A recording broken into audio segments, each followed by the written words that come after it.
In this example, we are going to build an employer that has a current coverage period that is community rated, not composite rated, and in the renewal coverage period, that is also community rated. I'm going to be going through this pretty quickly.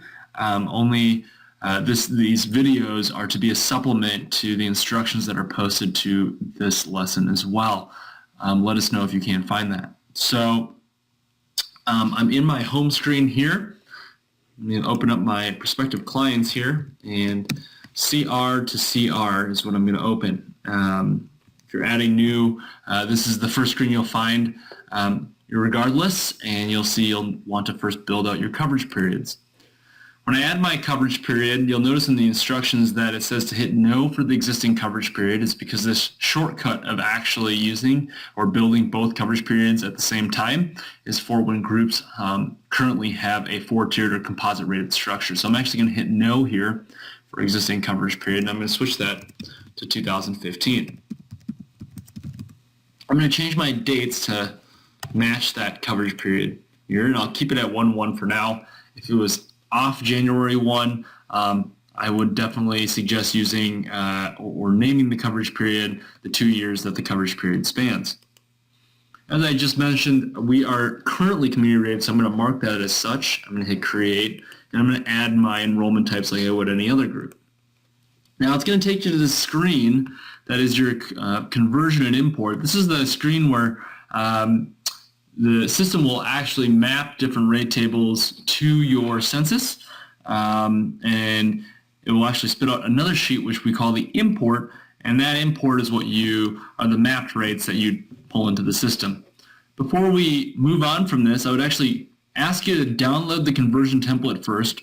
You'll see if you use Google Chrome, it'll pop up at the bottom, and I can go ahead.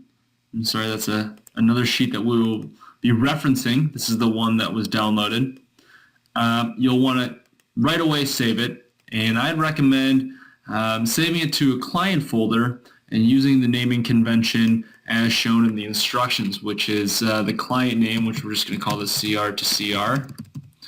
The word conversion, because that's a step in the process we're in, and then the year that it's covering. So I'm going to go ahead and save that to my desktop. I'm going to leave that for now. And go back to my plan designer, and we will be using that sheet, but you'll notice in the instructions that it tells you to go to plan designs and get used to going from this part of the system back and forth to plan design. So right now we're under census in the coverage period setup. We're going to go to plan designs. If you wanted to get back to where we were, you'd go back to coverage period setup and census. All right. I'm going to ask you to add the plan first. So I'm going to go in and add a plan design. I'm going to search.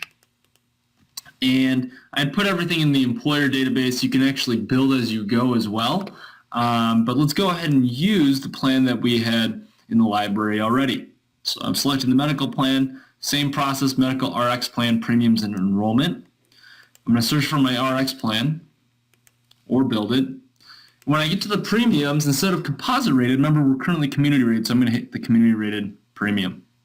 It's going to ask a prompt or it's going to prompt you to upload a census. I want you to skip this and hit apply. And ultimately you'll see a 0. And you'll want to find a way to add the rate. So at this point, I'm going to pause, and in the next video we're going to talk about matching up the different codes and the rate tables as well. Thanks.